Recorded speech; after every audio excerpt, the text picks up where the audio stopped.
आप सबका स्वागत है।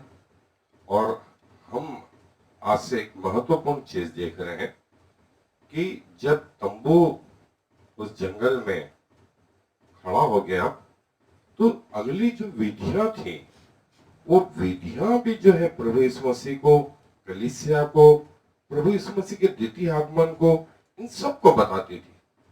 और वो कैसे थी इसको हम आज जो है सिर्फ ब्रीफ में, संक्षेप में देखेंगे। और बाइबल इस बारे में क्या कहती है, इन विधियों के बारे में, इन संस्कारों के बारे में, इन पवित्रीकरणों के बारे में जो है मैं जो हिस्सा पढ़ रहा हूं आपके लिए, वो है व्यवस्था विवरण की पुस्तक, उसका 30वां अध्याय और पद 11 से आगे तक। व्यवस्था विवरण की पुस्तक 30वां अध्याय पद 11 से आगे तक।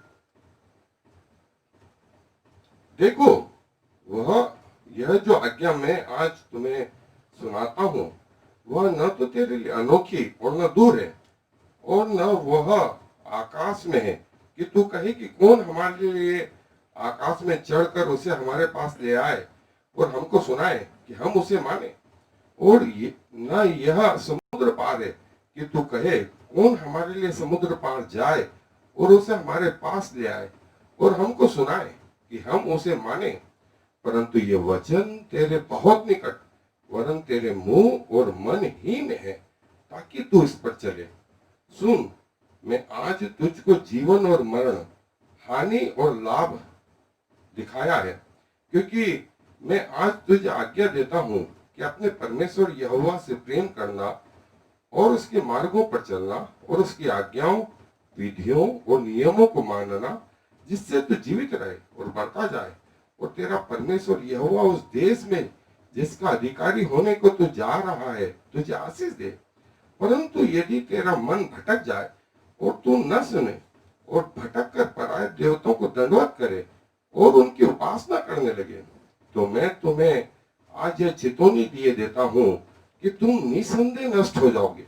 और जिस देश का अधिकारी होने के लिए तू यर्दन पार जा रहा है, उस देश में तुम बहुत दिनों के लिए रहने न पाओगे।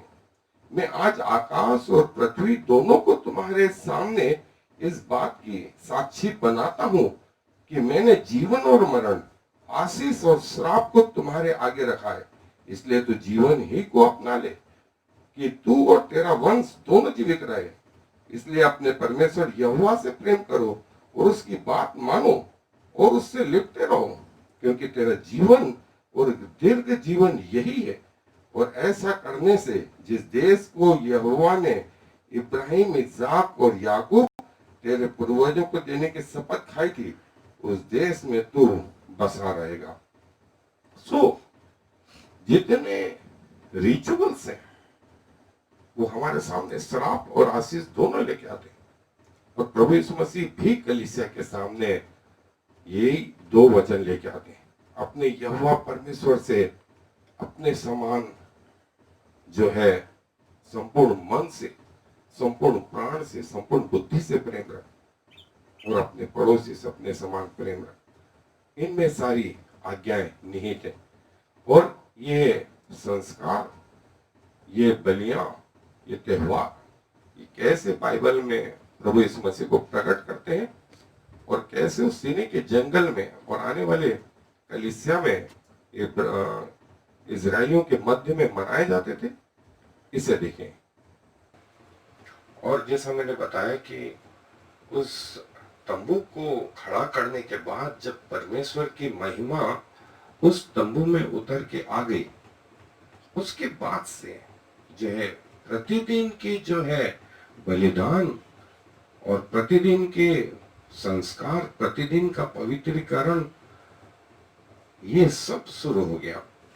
और ये जो है हमको ऐसा लगता है कि परमेश्वर ने जो बनाया या बताया, उस सब के पीछे जो प्लानिंग थी वो प्रभु यीशु मसीह थे। और कई जगह प्रभु यीशु मसीह का द्वितीय आगमन, कई जगह प्रभु यीशु मसीह का बलिदान, कई जगह प्रभु यीशु मसीह का पुनरुत्थान, और जो है प्रभु यीशु मसीह का द्वितीय आगमन। सो ये बलिदान, ये त्योहार, ये उस जंगल में जो है परमेश्वर ने मूसा को कहे कि ये संस्कार बता दे, और ये संस्कार उस समय तो लोगों को प्रकट नहीं हुए, लेकिन बाद में जो है नए नियम में ये जाकर के प्रकट हुए। और वो कैसे, हम एक एक करके देखेंगे, लेकिन आज संक्षेप में इन संस्कारों को जो है कि ये बाइबल के साइंस और सिंबल्स हैं, ये बलिदान जो है प्रभु यीशु मसीह को कैसे बताते हैं, ये एक महत्वपूर्ण विषय है। और लेवी व्यवस्था की पुस्तक, गिनती की पुस्तक, ये दोनों जो है इस व्यवस्था को बताती है। जैसे निर्गमन की पुस्तक उस तंबू को बताती है, आज्ञाओं को, नियमों को बताती है, तो उनका फुलफिल होना लेवी व्यवस्था और गिनती की पुस्तक में, और फिर सबका कंक्लूजन जो है व्यवस्था विवरण में। इस प्रकार से ये 5 किताबें हैं। ये वो सेरेमनी और फेस्ट, जैसे ही मूसा का तंबू जो है उस जंगली स्थान में खड़ा हुआ, वहां पर परमेश्वर की उपस्थिति उतर के आ गई, तो ये सेक्रीफाइस, ये बलिदान जो है, ये पाप से छुटकारे को बताते हैं। ये 5 प्रकार के बलिदान थे जो लेवी व्यवस्था 1, लेवी व्यवस्था 2, लेवी व्यवस्था 3, लेवी व्यवस्था 4, लेवी व्यवस्था 5वां अध्याय। हर 5 अध्याय में जो है वो हमारे प्रभु यीशु मसीह के मिनिस्ट्री को बताती है। और वो कैसे बताती है, हम डिटेल में जो है एक एक बलिदान को देखते जाएंगे, और कल से हम ये चीज आरंभ करेंगे। और जैसा मैं चाहता हूं कि हमको ये मालूम पड़े कि प्रतिदिन का जो बलिदान था, सुबह शाम जो है 2 मेढ़े चढ़ाए जाते थे, और सब्त के दिन 2 एडिशनल जो है लैम्प या मेढ़े चढ़ाए जाते थे, और हर नए चांद के दिन 2 बैल, 2 जो है बकरे, 2 मेढ़े और 1 गोट, ऐसा। और जो कुछ त्योहार जो है वार्षिक त्योहार थे, कुछ साप्ताहिक थे, कुछ जो है चंद्रमा से रिलेटेड थे, कुछ जो है सबत से रिलेटेड थे, और कुछ प्रतिदिन के। प्रतिदिन जो है परमेश्वर की व्यवस्था जो है आरंभ हो जाती थी। और ये एक क्रिश्चियन डिसिप्लिन, ये क्रिश्चियन ओबीडियंस है जो प्रभु यीशु मसीह स्वयं पालते थे। प्रभु यीशु मसीह की जीवन को यदि आप देखें तो पूरा अनुशासन से जो है वो भरा हुआ है, पूरा आज्ञाकारिता से भरा हुआ है, और यही उन्होंने चेलों को सिखाया, यही कलीसिया को सिखाया। और जैसा मैंने बताया, प्रतिदिन के जो बलिदान है, फिर सबत के बलिदान, फिर पहले महीने के बलिदान, और फिर जो है अखमीरी रोटी जो पहले महीने के थे उसका बलिदान, फिर पेंटिकोस्ट का बलिदान, और पहले महीने के 7वां महीना जो है उसका बलिदान, और स्मरणार्थ, और फिर तंबू का त्योहार, और उसके पहले 7 दिन और 8वें दिन। इस प्रकार से ये बलिदान जो है, अब हमको ऐसा लग रहा है कि बलिदान ही बलिदान है। वास्तव में बलिदान जो है, जैसा मैंने बताया कि प्रभु यीशु मसीह को प्रकट करते हैं। अब ये प्रतिदिन का जो बलिदान है वो परमेश्वर को चढ़ाया जाता था, वो बाहर की वेदी में चढ़ाया जाता था, एक प्रति भोर को और एक प्रति शाम को। 1 साल का बछड़ा हो, 2 जो है उसमें 2 मुट्ठी भर जो है मैदा हो, और 1 कुप्पी जो है जैतून का ऑलिव तेल हो, और दाखरस। ये 4 चीजें थी, मेड़ा, ये मैदा, ये तेल, और दाखरस। और जो है जैसे यहां बताया गया है कि हर त्योहार जो बाइबल में है, जो परमेश्वर ने कहा, वो प्रभु यीशु मसीह को बताता है, उसको प्रकट करता है। वो कैसे करता है, एक का हम डिटेल देखेंगे। सो आज हम इसका इंट्रोडक्शन देख रहे हैं। और 7 फीस्ट ऑफ इजराइल, जो इनको जो है इजराइलियों को पश्चातापी मन के लिए प्रेरित करता था, और ये बताता था कि परमेश्वर इनके ऊपर विराजमान है, और ये बताता था कि शैतान जो है उसके कार्यों का अंत है। सो ये त्योहार इस बात के प्रतीक थे। कैसे वो एक एक चीज जो है तंबू की मसीह यीशु को प्रकट करती थी, ये तो हमने देख लिया।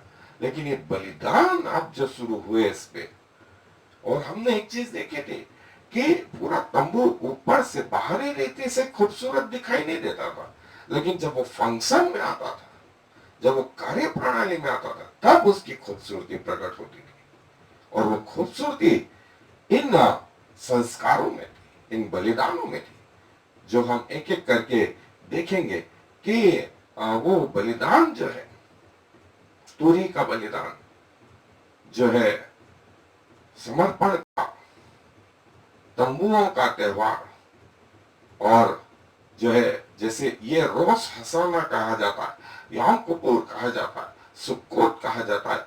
आज के जमाने में भी जो है, वर्तमान में भी इजरायली लोग इन त्योहारों को मनाते हैं। सो हम जो है इजराइल के इन त्योहारों को, जो अलग नाम से है, लेकिन पुराने नियम में ये वाले वो त्योहार थे, इन्हीं को जो है हिब्रू भाषा में ये नाम दिए गए। और ये जो त्योहार थे, जो है प्रत्येक महीने में कितने दिन होते थे, और वो हमारे कैलेंडर के अनुसार क्या होता था, और वो जैसा हमारा जो इंग्लिश कैलेंडर है, जॉर्जियन कैलेंडर है, वो 30 और 31 और लीप ईयर में 29 दिन होते थे। अदरवाइज 28 फरवरी का जो है दिन होता था। लेकिन जो इजरायली कैलेंडर है, वो चांद के अनुसार चलते हैं, और चांद के अनुसार जो है वो उनके जो है महीने होते हैं। सो प्रभु यीशु मसीह के समय में भी ये कैलेंडर थे। और जैसा मैंने बताया कि फसह का पर्व, पहला महीना फसह का पर्व, और फसह का पर्व जो है मसीह को क्या बताता था, ये मसीह के छुटकारे को बताता था, और प्रभु यीशु मसीह के जी उठने को बताता था, और पापों से छुटकारे को प्रकट करता था। फिर फसह का पर्व के बाद में जो है 50 दिन के अंतराल से पेंटिकोस का पर्व, जो पवित्र आत्मा को बताता था। तीसरे महीने में, दूसरा महीना आयर का महीना, सिवान का महीना, और चौथा, पांचवा, छठा महीना जो है ये इंटरवल को बताता था। और फिर 7वां महीना जो है तंबुओं को, और तीसरी 10वां दिन तीसरी का, फिर 15 से 22 दिन तीसरी का, और ये इन त्योहारों को प्रकट करता था। सो हमको लग रहा है कि यहूदी अपनी मनमर्जी से कोई त्योहार मना रहे हैं, तो नहीं दोस्तों, इसका वर्णन जो है बाइबल में है। और प्रत्येक त्योहार जो है वो प्रभु यीशु मसीह को, पवित्र आत्मा को प्रकट करता है। जो है बर्न्ट ऑफरिंग, जो है दोष बलि, जो है वो प्रभु यीशु मसीह की मृत्यु को प्रकट करती है। ये बताती है कि प्रभु यीशु मसीह हमारे लिए उस मेमने की जगह, उस पशु की जगह चढ़ाया गया, और परमेश्वर के लिए सामने प्रभु यीशु मसीह ने उस मेढ़ों की, बैलों की बलिदान नहीं, अपने बलिदान दिए। फिर दूसरा जो बलिदान था वो ग्रेन ऑफरिंग था, अन्न बलि था। ये फूड ऑफरिंग के रूप में, और इसमें मैदा था, इसमें तेल था, इसमें जो है वो सुगंध द्रव्य था, और इसमें शहद था। ये परफेक्ट मैन को बताता था, प्रभु यीशु मसीह के सफरिंग को बताता था, और ये परमेश्वर के सामने एक सुगंध धूप के रूप में ग्रहण किया गया।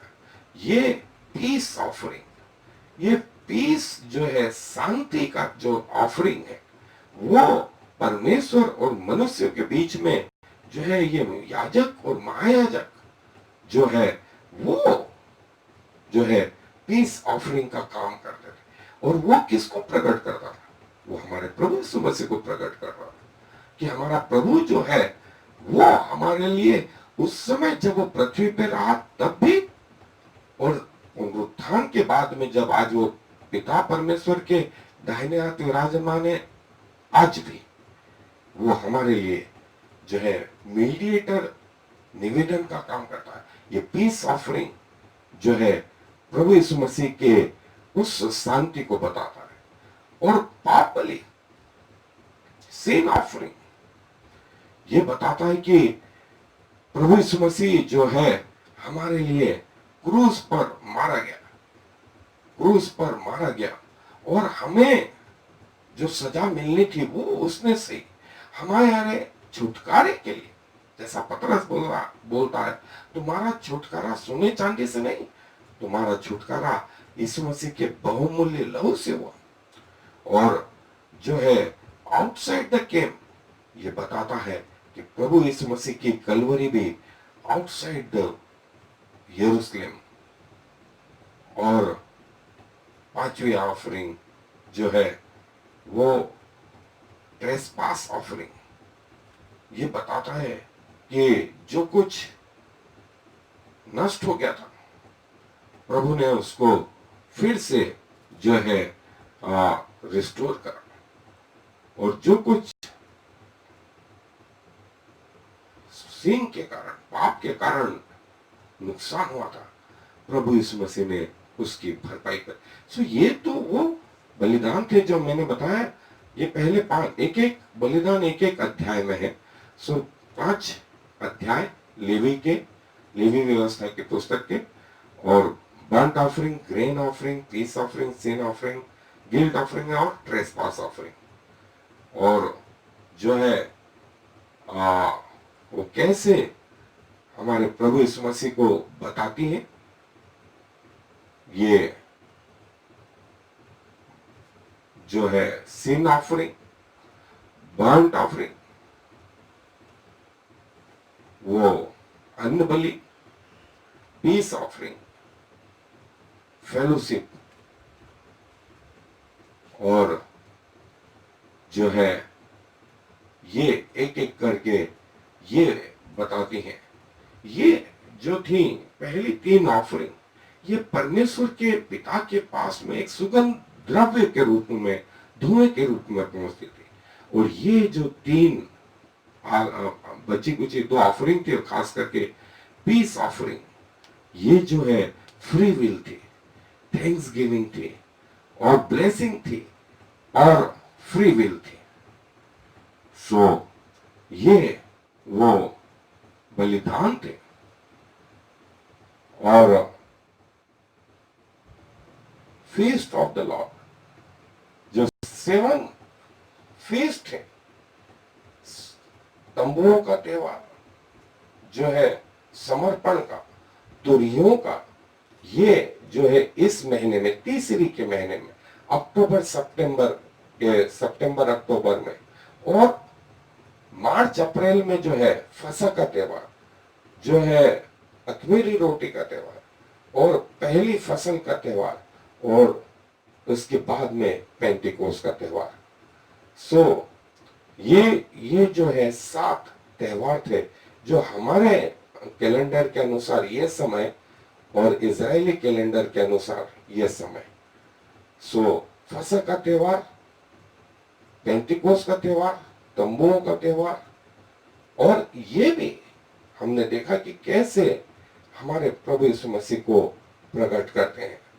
और फसह का त्योहार मेमना जो है, जब इजरायली मिस्र से निकले तब मनाया गया, और परमेश्वर ने फिर इनको कहा। उसके बाद अखमीरी रोटी का त्योहार, फिर पहली फसल का त्योहार, फिर 50वें दिन छुटकारे का त्योहार, पेंटिकोस का त्योहार, फिर तुरहियों का त्योहार, फिर घोषणा या आज्ञाकारिता का समर्पण का त्योहार, तंबुओं का त्योहार। ये मसीह यीशु में कैसे फुलफिल हुए।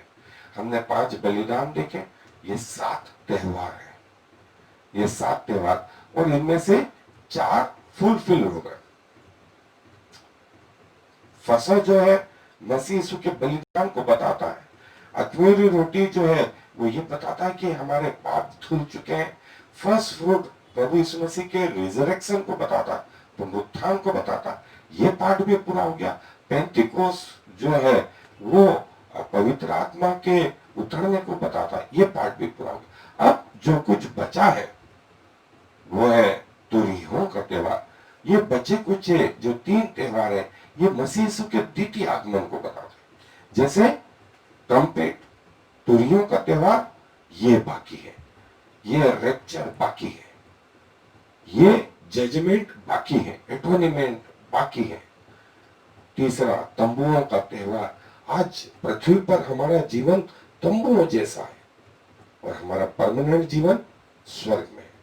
सो ये वो 7 त्योहार, और 7 त्योहार मसीह यीशु को कैसे प्रकट करते हैं। हमने वो बलिदान देखे, 5 बलिदान, ये 7 त्योहार, और मैं आगे आपको और भी बताऊंगा। यहूदियों के जो त्योहार थे वो हिब्रू भाषा में वे अपने आप नहीं बनाए गए, लेकिन उसमें भी प्रभु यीशु मसीह झलकते थे। वो कैसे थे, क्या थे, वो हम सब जो है देखेंगे। और ये जो बर्ंट ऑफरिंग, मील offering, peace offering, sin offering और ट्रेसपास ऑफरिंग, इनको एक एक करके जो है हम कल से इनको आरंभ करेंगे। एक एक बलिदान को, ऐसा मैंने बताया कि वो जो है मूसा का तंबू बाहरी रीति से खूबसूरत नहीं दिखाई देता था, जैसे कि हमारे मसीह यीशु की खूबसूरती नहीं थी, लेकिन जब वो फंक्शन में होता था तब उसकी पूरी महिमा दिखाई देती। वैसे ही इन बाहरी रीति से दिखाई तो नहीं देता, लेकिन ये जो है पूरी रीति से जब फंक्शन होता था तब उसकी महिमा दिखाई देती थी। सो मुझे आशा है कि आप सब उत्सुक होंगे इनको जानने के, और हम एक एक करके डिटेल में इनको देखेंगे। सो आए प्रभु की इन बातों के लिए अपने आप को समर्पित करें, प्रभु को धन्यवाद दें उसकी भव्य प्लानिंग के लिए, जो न सिर्फ आज से हजारों साल पहले परम कलीसिया के लिए और वर्तमान तक के लिए, हमारे बाद तक के लिए जो है जारी रहेगी। आए दुआ करें। प्रभु जी धन्यवाद देते हैं आपके सुंदर भव्य योजनाओं के लिए। और प्रभु जी मूसा का तंबू जब स्थापित हुई, उसका रियल ग्लोरी, आपकी रियल महिमा उसमें तब आरंभ हुई जब वो फंक्शन में आ गया। और प्रभु एक एक बलिदान जो है आपने इस तरह से सेट किए, जो आने वाले समय के लिए, आने वाले काल के लिए, आने वाले जीवन के लिए बताते थे। धन्यवाद प्रभु आपकी भव्य योजनाओं के लिए। उत्पत्ति से आपने आरंभ कर दिया था, पृथ्वी का अंत कैसा होगा ये बताना शुरू कर दिया। और प्रभु इन अंत के दिनों में भी आप अपने लोगों को चेताते हैं, अपनी व्यवस्थाओं के द्वारा, अपने नियमों के द्वारा, अपनी आज्ञाओं के द्वारा। प्रभु जब आप पृथ्वी पर थे तो आप के लिए लिखा गया आप रो रो करके आज्ञा मानते थे। इतना कठिन होते हुए भी जो है आपने अपना डिसिप्लिन नहीं छोड़ा। वही आज्ञाकारिता हम में भी प्रदान करें, वही डिसिप्लिन हम में भी प्रदान करें, और न सिर्फ हमें प्रभु प्रत्येक मसीह में आपका वो अनुशासन आ जाए, और खुदावंत हमारा जीवन आपको एक ग्रहण योग्य भेंट हो सके। फिर से प्रभु आपके वचन के लिए धन्यवाद देते हुए इस विनती को प्रभु यीशु मसीह के नाम से मांग लेते हैं, आमीन और फिर Shema Yisrael Yahweh Eloheinu Yahweh Echad. Hear, O Israel, the Lord is our God, the Lord alone.